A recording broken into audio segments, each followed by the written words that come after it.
if you don't have a fundamental understanding of business and how it works, your creativity actually won't matter. That's definitely the answer I wanted. Welcome to another episode of Richer Lives by SoFi. I'm Vivian Tu, aka Your Rich BFF, and I'm here today with fashion designer, entrepreneur, and media personality, Rachel Zoe. Welcome, Rachel. Thank you. I'm so happy to be here. This is really fun. So Rachel, you didn't actually set out to build a fashion empire. You actually grew up in a really regular middle-class family, studied psychology. You had a totally different life plan. So I want to rewind the tape a little bit. Let's go back to those early years. What did your parents teach you about money, either directly or just through how they lived their lives? So my parents both grew up without money. And they grew up in Brooklyn and Queens and worked from the youngest age. My dad is an entrepreneur and built 2 companies, took one public, very successful and really completely self-made. And I think that work ethic, and my mother is the busiest person you've ever met in your life since I was born. And she worked her whole life, like literally, I mean, her whole life, multiple jobs, went to Cal Berkeley, was a teacher and the whole thing. And what I learned from them is make your own. Don't rely on other people for it. And, I definitely learned how to be like a strong, independent woman from my mother for sure. And my dad, I really watched him be an entrepreneur and what that meant. And I think that I really got that sort of bug from him to kind of work for myself and figure things out. It's not easy. Yeah, I was just going to ask, like him being an entrepreneur, do you think there are any habits that he instilled in you that you ended up taking into your future business? Many. And my dad advised me a lot when I was coming up as a stylist. When I would go, oh, it's superficial. I don't feel like I'm, changing the world in any way. Or my dad would be like, that's not true. You're changing the way women feel about themselves. And he would give me lessons and advice every time. Like, because I would be like, I'm not going to go up for that job. It's not something I'd ever want to do. And my dad would be like, don't turn down an offer that hasn't been made. Never don't take a meeting. You can say no after. Always take that call. Always take that call. Always take that meeting. You never know what it's going to be. And, and I also learned from him how to lead with kindness.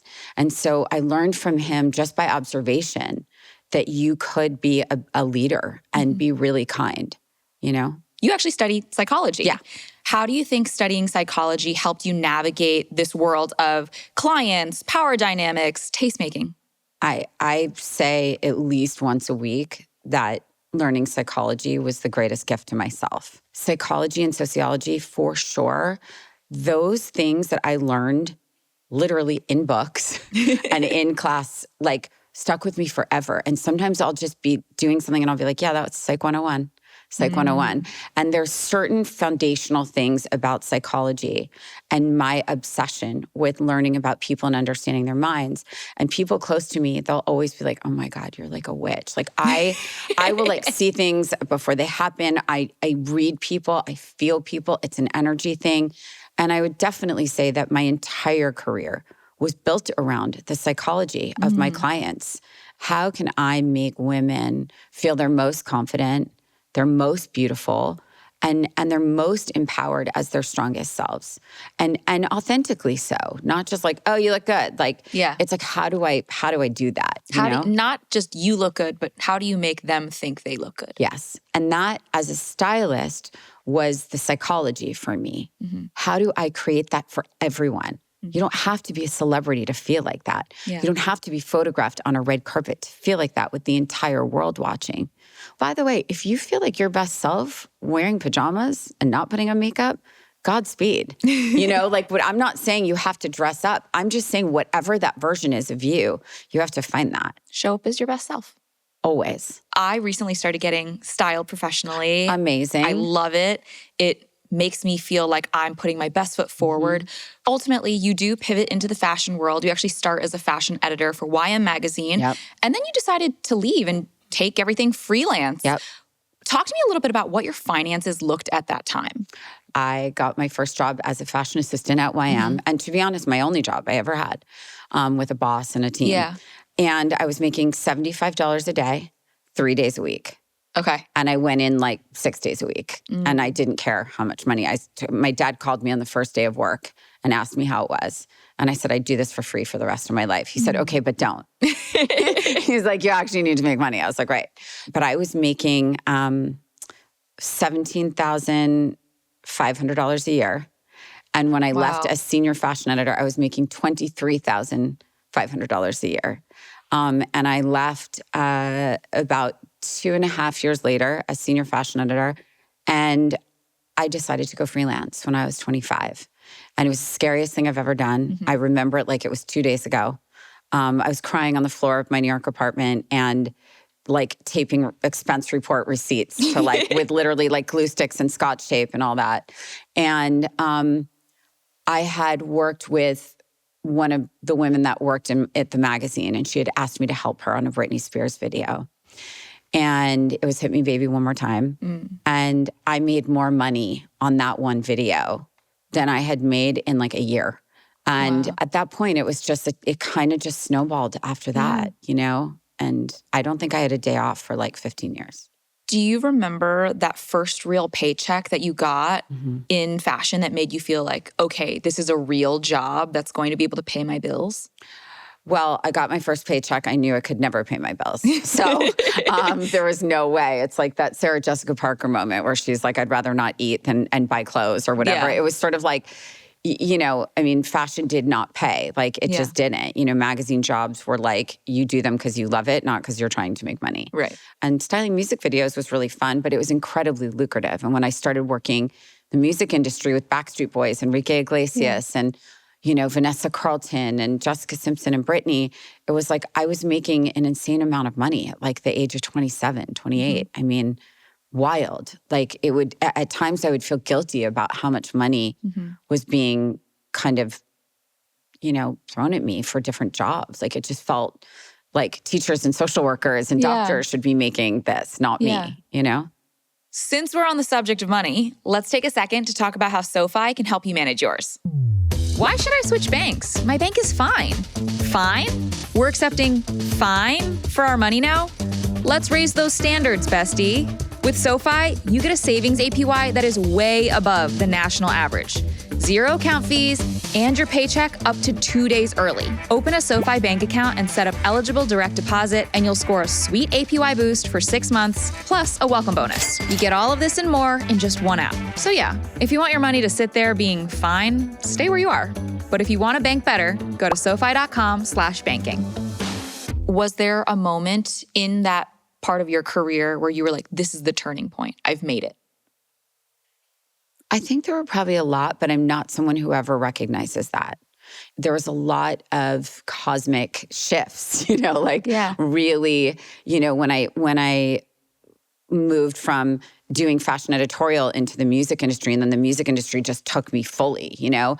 And then after I did that for many years and I was making insane amounts of money, I wasn't creatively satisfied because it wasn't filling my like fashion like love, you know, it wasn't filling that bucket at all. And so I moved to LA and needed to fill that and figure out how to do that. And there was a real disconnect between Los Angeles and New York and the fashion world. And I was really determined to try and somehow fuse them, you know, a little bit more. I know this is kind of a crazy question, like picking Nothing's a crazy question. Like picking your favorite kid. Through all of those styling moments, do you have one look that is your favorite? I don't have one. I can't pick one. But there are moments that stand out for multiple reasons. One, because they changed the trajectory of my career. Tell me. Well, the first one was most definitely Jennifer Garner on the Oscars carpet in 2004, I want to say, in the Carl One-Shouldered Valentino. God, Cameron Diaz moments in the hot pink Chanel when I altered the sleeve, Anne Hathaway at the Oscars in Custom Armani Privé with like nude paillettes, and countless with Kate Hudson. Jennifer Lawrence at the Oscars in 2014 when she won for Silver Lining Playbook, and in a huge like Dior with like a gorgeous diamond bracelet chain like down her back. I mean, there's moments that are just, that will live in my mind forever and ever. Keira Knightley. I feel like you're playing film back in your head as you're telling I'm always me playing these. film back. She was wearing like this gorgeous vintage Bulgari set with a custom Vera Wang that we fit on her at like midnight the night before the Oscars. No pressure. No pressure. Never any pressure. I mean. And since this is a money show, we have to talk about your finances. You're starting to make real money. Your star is ascending. Are you being smart with it? Did you make any money mistakes? Yeah. Oh, I had so much money and living so well. Like, not stupid, but like fun. I mean, I had no kids. Right. And, I had no kids and all I did was work. So I didn't have a lot of expenses because I was like flying all over the place all the time and living in my job. So it was like, I really didn't have that many expenses other than like vacations and like apartments and, always had very expensive living expenses. Like I always, what do you say, like rent poor or something? I mean, like my whole New York, my whole life, because where I live is the most important thing because I've always worked from home. Talk to me about that. Yeah. You think it's a really important investment to make sure you love where you live? For me. Oh, okay. Not for everybody, but for me personally. I think a lot of people, it doesn't matter. They're not home that much. Their environment doesn't impact them that much. For me, for as long as I can remember, my surroundings are everything to me. If I am not comfortable, if I do not have enough personal space, I cannot actually function. Like I can't be productive. It's, I think it's being a creative person. I think it's also being a Virgo. I'm very sacred about personal space. Yeah. When I started the Zoe Report in 2009, we had offices and I had styling studios, but I would still work from home a lot.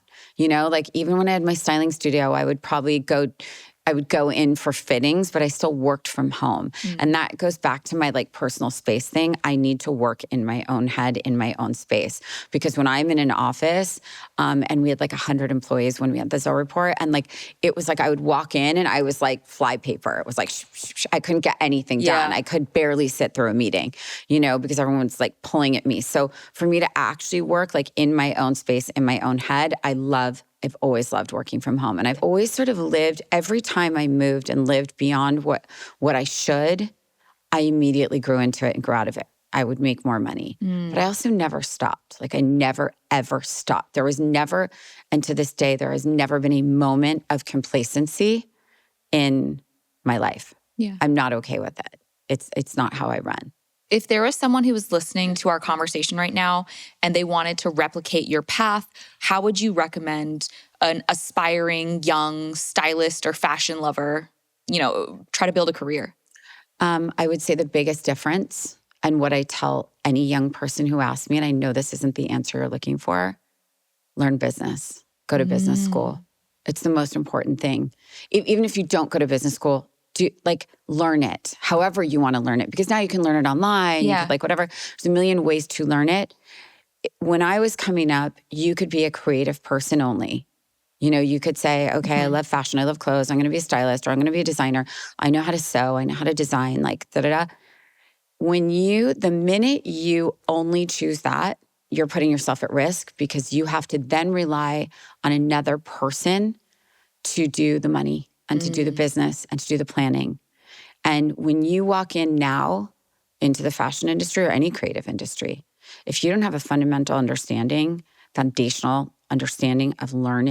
business and how it works and the importance of it, your creativity actually won't matter. Yeah. So I think that, to me, I just don't think you can come up now in the industry without knowing that.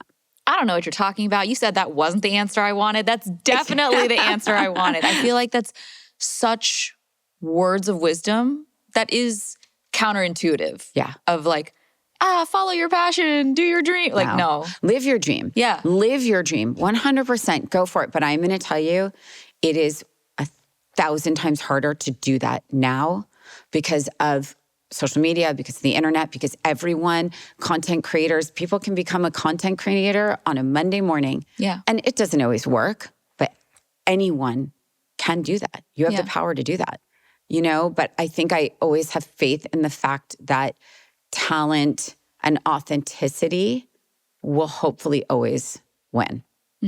So Rachel, you didn't stop at styling. You used reality TV and media to build something much, much larger.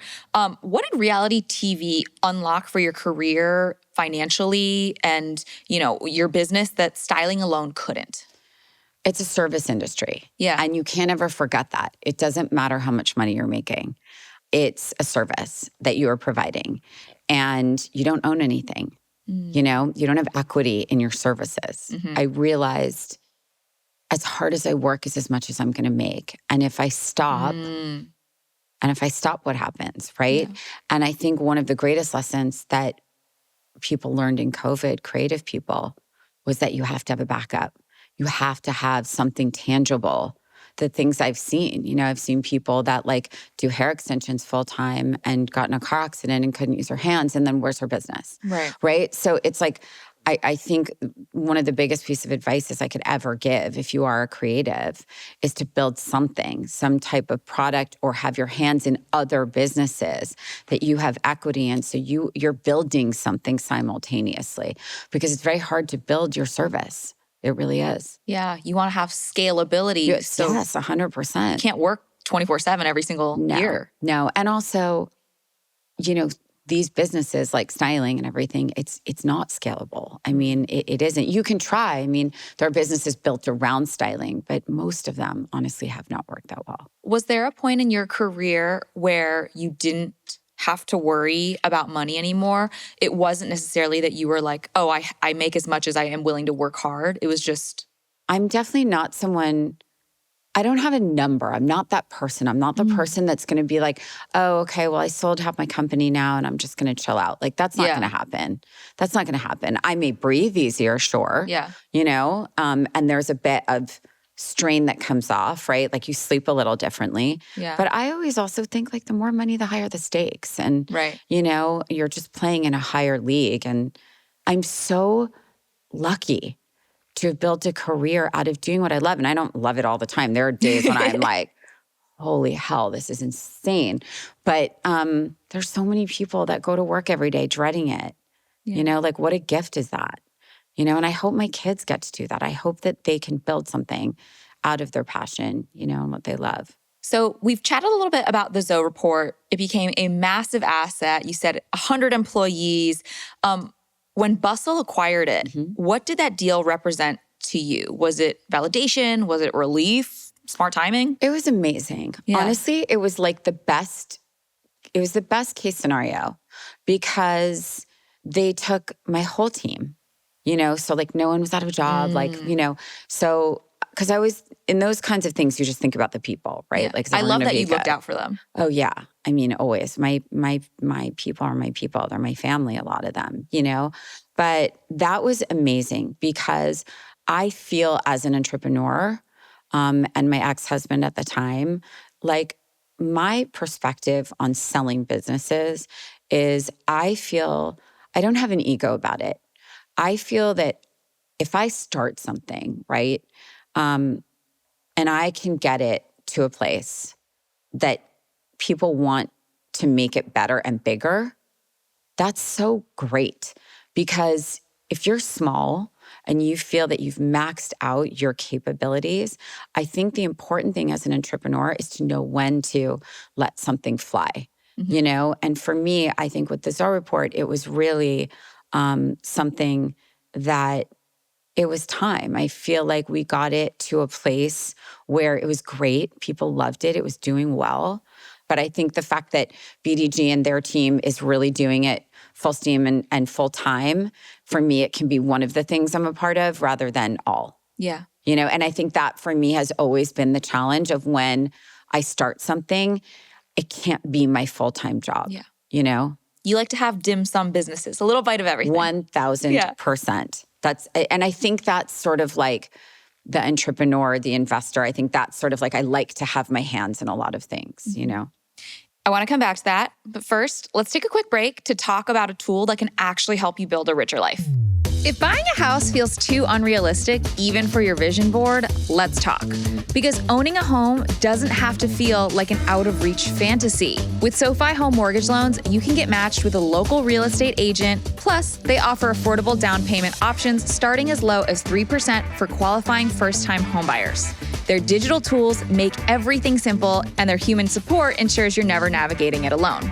And with industry-leading speed and a $10,000 on-time close guarantee offer, SoFi helps turn dreams into keys. Take the first step at SoFi.com/home-loans. So I actually think of your career as the many lives of Rachel Zoe, styling, your business, media, successful exit, and we've kind of got another act going. You're returning to Bravo on Real Housewives of Beverly Hills now. Why go back to reality TV at this stage in your career? It's funny. It's like that seems to be the big question. And I think coming off my last show in 2013, I think it was, after I had my second son, actually it was right before. I wrapped like 2 weeks before I had him. And I needed to step away from that. It was a crazy time in paparazzi culture. I was being chased down alleyways with my stroller holding the baby. They didn't really care. They had to there was pops just basically being like, if I come home without a picture of your baby, I'm going to get fired. And that was a time where I was just like, I need to, this isn't working right now. And I need to just step back from that. This opportunity, in full disclosure, and I think it's been said a lot in publications, very honestly, I have not turned on reality television at all. I had never seen an episode of The Housewives of any county. And I walked onto set completely blind. I did not know half the girls. And I don't know, it kind of felt right. I asked my kids and they were really excited and wanted me to do it. They were like, Mom, you stopped styling for us. You did this for us. You got off TV for us and da-da-da. He's like, it's your time, you're the best mom, da-da-da. And I was like, well, this is going to be crazy. I'm like, you guys don't know me. You don't know this part of my life, and it's been wild. And I think that's been the hardest part of it, honestly, is being out in the public eye and having a 15-year-old and a 12-year-old. And my 15-year-old, seeing anything that's on the internet or on social, and if he doesn't see it, someone will tell him, So that I think is probably the most challenging part. But the time felt right. And I had a lot to say at this point in my life. And I felt, when I did my last show, it was very much about helping to sort of eliminate the mystery of fashion and style and, making it less scary for people and kind of lifting that curtain a little bit of the behind the scenes because it was so secret and intimidating. And for this, it was really about, I'm going through a crazy time in my life and if I can help, because I saw it from when I posted that I was getting separated. Yeah. The outpour of women that I knew and I didn't know, and everywhere I went, just being like, thank you for being open and thank you for talking about it and all that. And so with the show, I really felt the need to try and really just help and support as many women as possible who are going through, divorce. Who are scared to leave and that it's okay and that you can, and your life will likely be a lot better for it if it's time to go, After 25 years together, how do you even begin to separate a life that was built? 33 years together, 26 married. Oh, okay. Yep. Even longer. More than half my life. How do you even begin to separate a life that was built so jointly, emotionally, and financially? Emotionally, I think I realized that I was more than ready. And it's something I probably should have done sooner. I think, which is why I think I talk about that on the show. And I think I talk about, I think women need to pay attention. Marriage is one of these things. It's the only thing we do that doesn't have a renewal contract. In business, cars, everything else, there's a renewal. There's a check-in. Do you want to renew it or do you want to stop? And I think there has to be a renewal. I think there has to be a contract. I think there has to be these points in your marriage where you look at yourselves as a couple and you look inward at yourself. And are you truly happy? And is this worth staying for? Is this worth fighting for? you know? And if those answers are yes, like you're happily ever after, you know? From a financial and a business level, that's different. I think they're intertwined in many ways. Right. He did not like run my businesses. So I think there's this like, there was some chatter of like, and he ran all our businesses. Like he didn't. And so certain things were very easy to divide. Certain things are a lot of untangling, And when you're with someone for that long, and from what I understand in the new iteration of people getting married now young, which I just learned a couple of months ago, and I find so fascinating, people getting married, young people getting married are having his account, her account, and their account. And their account. Yeah, that's what my husband and I did. Yeah, well, no, I didn't do that. Yeah. But we got married. I mean, I've been married for 400 years. Like, you know, we were married for 400 years and we were together for 600. So it's like, you know, there wasn't any of that. There wasn't like prenups and like, there wasn't, I was like, we love each other, let's get married, you know? And it wasn't that simple, but. You guys were partners, did work together to some capacity. Yeah. A lot of people build businesses with their partners. Yeah. What is everything that you have learned, and what advice would you give to someone who's approaching that now? You're smirking. I'm just editing in my brain. Okay. I think the most important thing, okay, so I have two sides to this. Yeah. There's one part of me that says it's the most beautiful thing to work with your husband or wife, because you build this family business. And for some years, it really worked because our kids were really young, and I never wanted to leave them. And it was really nice to be able to roll together. You know, you need to have a very clear division of responsibilities and roles. And the ones that I see working, there is no crossover. There is no gray area, right? Because the minute you start crossing that line and they start coming to your territory and you start going to theirs, you are going to fight because you're going to disagree on how certain things might be approached and handled. We started doing it because my business started to go so beyond styling and had so many different legs to it that it was not manageable for me. It just was not manageable. It was like I could not. And I do believe, though, within every inch of my being, that if we didn't work together, we would 100% still be together. You know? I do.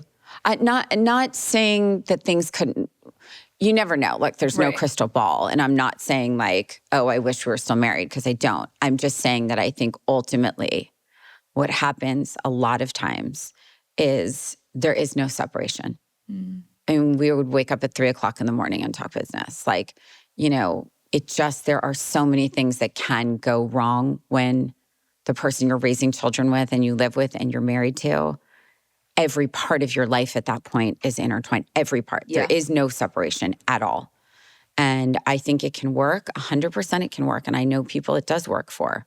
But they also have nothing to do with each other in the office and in the business, you know? I also think financial independence is the most important thing for women to have. That will set you free. That will leave you okay always. Like, I don't have the same fear, you know? And I have so many friends that have such fear. They can't leave. They can't leave because of tight prenups. They haven't worked in 20 years. Like, you know? You've never had to ask someone else for permission? No, I've never asked permission. I would out of like courtesy, like don't, you know, like I wouldn't be frivolous. Like it wasn't like, oh, this is my money. This is your money. We never did that. Our money was our money, you know? Yeah. But I definitely took off the table the having to ask, you know? And I think that for young girls, young women, I mean, you have to enter life in general being able to stand on your own. You have to.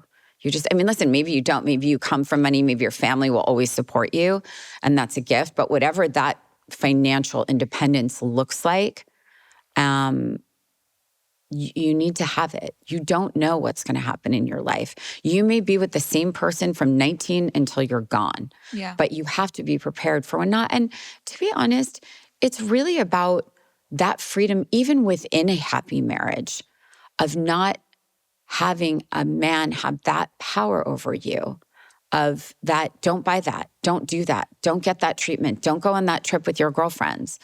Wouldn't it be nice to just enter a marriage and be like, I'm doing this? Yeah. You know? Someone who has the power to feed you has the power to starve you.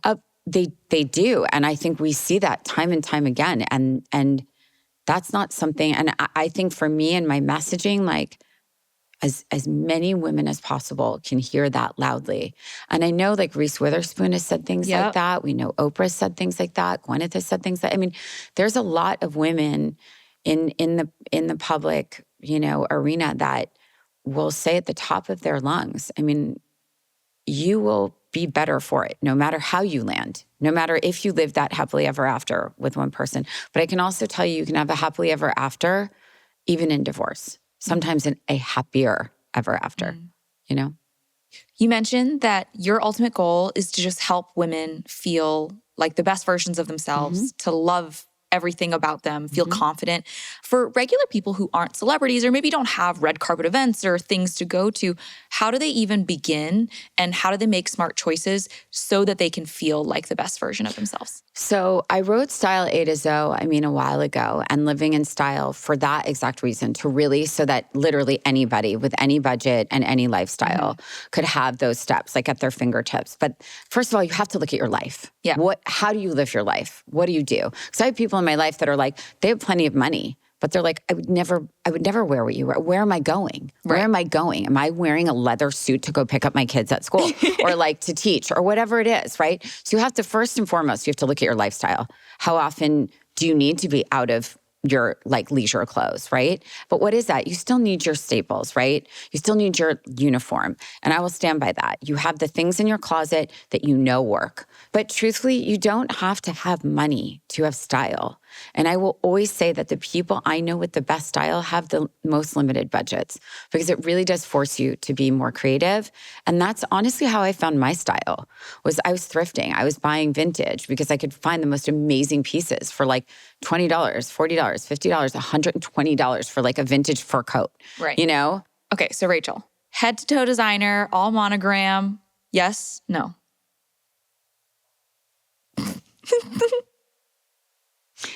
Well, I think it depends on who and how, because I don't like to say don'ts. I think those days are gone. Not for me.